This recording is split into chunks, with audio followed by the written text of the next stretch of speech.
سنت ترکیږي خلاصه دا چې نن د پیغمبر علیه السلام مبارک سنت په هر معامله کې ترکیږي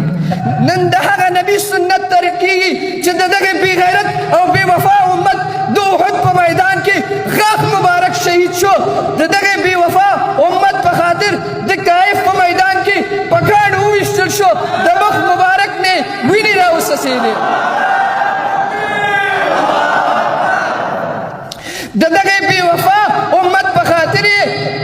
د فرمانزه ولاړ کفار یې پر سر مبارک دوخ لرې راوغورځوه د دغه بې وفا امت په خاطر یې د ځنکدن په حالت کې د حضرت فاطمې رضی الله عنها غږ یې ونه کړو د حضرت عایشې رضی الله عنها غږ یې ونه کړو د حسنینو غږ یې ونه کړو د خلفای راشدینو غږ یې ونه کړو بلکې همدغه نارې و چې امتي امتي زما امت زما امت بیا به همدغه رسول د محشر په میدان کې ټول به د نفسي نفسي چیغې وهي یوازینی خوږ سړی به رسول الله صلی الله علیه وسلم وي چې سر به یې په سجده ایښی وي او ژاړي دومره به وژاړي چې ګینه مبارک به یې لوند شي بیا به الله رب العزت ورته وایي چې ای رسوله سر دې جګ کړه جنت ته داخل شه دی به ورته وایي ای الله ستا په ذات باندې مې قسم وي چې تر څو زما امتیان جنت ته داخل نه کړي قدم هم نه اخلم جنت ته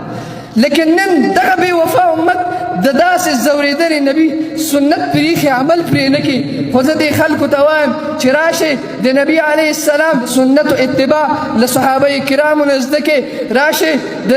د نبي کریم صلی الله علیه وسلم د سنتو نه قربانېدل د صحابه کرامو نه زده کړئ کله چې حضرت عمر فاروق رضی الله عنه په شام کې د قیصر او د کسرا ماڼۍ ته را دعوت شو نو د ډوډۍ په وخت کې ماڼۍ د لاس نه راوغورځېدو د پیغمبر علیه السلام مبارکه طریقه دا ده که چیرې د چا د لاس نه مړۍ وغورځېدو نو هغه دې پورته کړي ودې خوري په دغه وخت کې په دغه قیصر او د کسرا ماڼۍ کې نور والیان او عمرا هم راغلي وو نو څنګ ته یې ملګری ناست و حضرت عمر رضی الله عنه ته یې وویل چې دا څه کې دا والیان راغلي عمرا راغلي در پورې خاندي ده ورته ویل چې زه د دغه احمقانو په خاطر هېڅکله د نبي علیه السلام سنت پرېښودی نه شم زما د تقریر خلاصه دا شو که چیرې غواړئ چې د دنیا او آخرت کامیابي ومومئ نو د الله او د الله د رسول اطاعت وکړئ که چیرې غواړئ چې په دنیا کې د صلحاو شهیدانو اجر کمایي کړي نو د رسول الله صلی الله علیه وسلم د سنتو اتباع وکړئ او که چیرې غواړئ